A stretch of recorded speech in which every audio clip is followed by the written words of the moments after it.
River and Sia here from Magiq Atlas, and today at Disneyland we're visiting that big beautiful mountain in Fantasyland, the Matterhorn Bobsleds. The Matterhorn was Disneyland's first thrill ride, and is primarily for adults, but children over 3.5 feet can also ride. The beginning of the coaster has an 80-foot ascent through a darkened tunnel to get the ride started. It has many cameos throughout the ride of a Yeti called Harold, who doesn't look as nice as he sounds. It was inspired by the 1959 movie Third Man on the Mountain. It was built that same year, just 4 years after Disneyland Park first opened. The ride is based off the actual Matterhorn Mountain in the Swiss Alps in Switzerland, but unlike the Swiss Alps, this mountain has a secret basketball court inside for the cast members to use on breaks. The Matterhorn stands at about 13 or 14 stories tall, and at 147 feet it makes it the highest point in Disneyland Park and the second highest ride in the entire Disneyland resort, right after Guardians of the Galaxy Mission Breakout in California Adventure. This ride was originally part of Tomorrowland for the first 13 years of its life, but was redesignated in 1972 to lie within the borders of Fantasyland on the park map.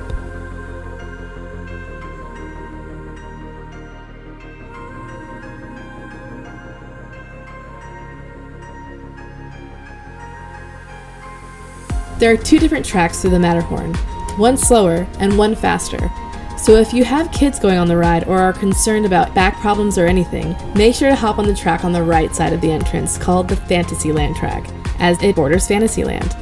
And if you want a high-speed ride, make sure to choose the left line so you can go on the left track, appropriately called Tomorrowland Track. What I really love about this ride is that there are inside and outside aspects. When you're on the roller coaster, you get a really great view of Disneyland. Even though it is quick, you get to look over Fantasyland one side and get to see Tomorrowland on the other side, and both are great views. It kind of gives you a feeling that you're seeing something really special while you're up that high.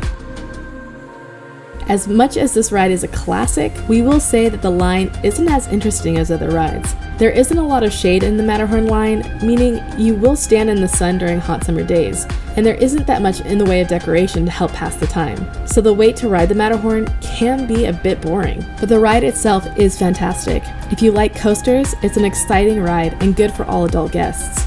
It can be a bit scary for younger audiences, but if you stay on the right side and go on the slower track, it does still make it accessible for kids.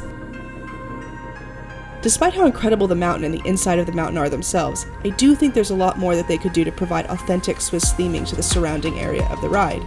Like River mentioned, I think the flags add a really special touch, but I think it would be really exciting if they could offer a kiosk with souvenirs or a restaurant with Swiss dishes or cheeses and chocolate. So in the end, we're going to give the Matterhorn Bobsled 6 out of 10 Mickey ears. We love this coaster, but if you have to manage your time in the park, we suggest avoiding the Matterhorn lines and instead enjoy the sweeping views of the mountain from the monorail and head over to one of the other coasters, like Big Thunder Mountain in Frontierland or Space Mountain in Tomorrowland. Thanks for watching, and make sure to comment your favorite memory from this attraction. Throw us a thumbs up, subscribe, and ring the bell for a great big beautiful tomorrow. This is Magiq Atlas, bringing the magic to you.